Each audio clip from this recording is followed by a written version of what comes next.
Hi, Gary Jacklin, broker owner of Remax Action here again.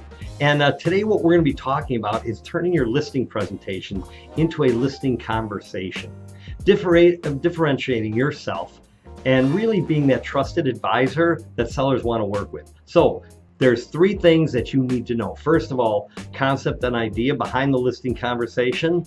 Number two, the 5 stages of converting a listing in the listing conversation.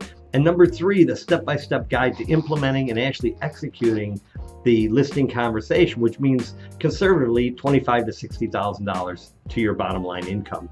Before we get started though, got a great story for you. One of our agents, I was having a conversation with her, and it was amazing to her the ease of that listing conversation when being in competition with those other agents. She was really able to differentiate herself. And in fact, the seller complimented her on her approach, which again was addressed in these 3 main points. So let's start right out with point number 1, what you need to know. And that's really the concept and idea behind the listing conversation. Stop inviting home sellers to listing presentations. Instead, invite them to a value-added, highly effective listing conversation. So what do we mean by that? It's really, we need to meet and have a conversation to see if a win-win working relationship can be created. Think about that. We're not desperate.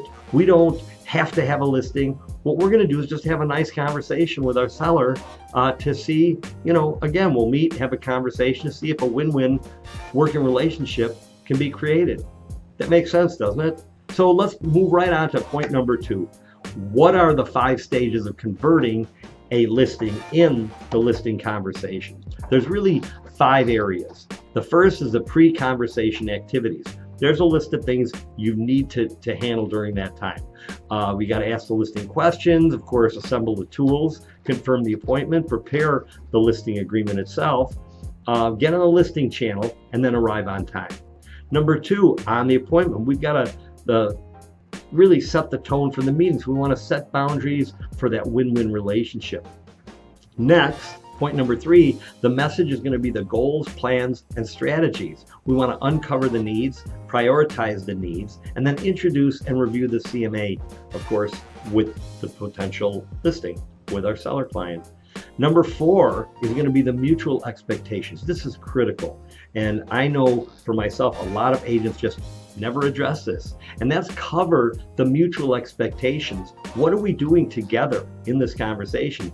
Gain agreement on our roles, and then close to a win-win relationship. Critical.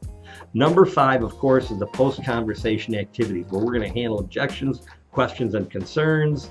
And again, the last is going to be present and explain the listing agreement, get that listing signed, handle any additional objections. So those are the 5 main stages that we need to cover. The most important now, number 3 of what you're going to need, which I promised, is going to be that step-by-step guide to implementing and actually executing the listing conversation, which means conservatively $25,000 to $60,000 to your income, to your bottom line. So with that said, if you don't already have that in place, or you want to put one together, I'd be happy to share what we're using, and we're getting great results with it. Just click below. You can email me, text me, call me, and I'll be sure to get that right out to you. And as always, there's absolutely no obligation, no strings attached. We're just trying to, again, bring up our industry, help you have continued success. So in the meantime, with all of that said, you go list that house, and you have a great day. Thanks a lot.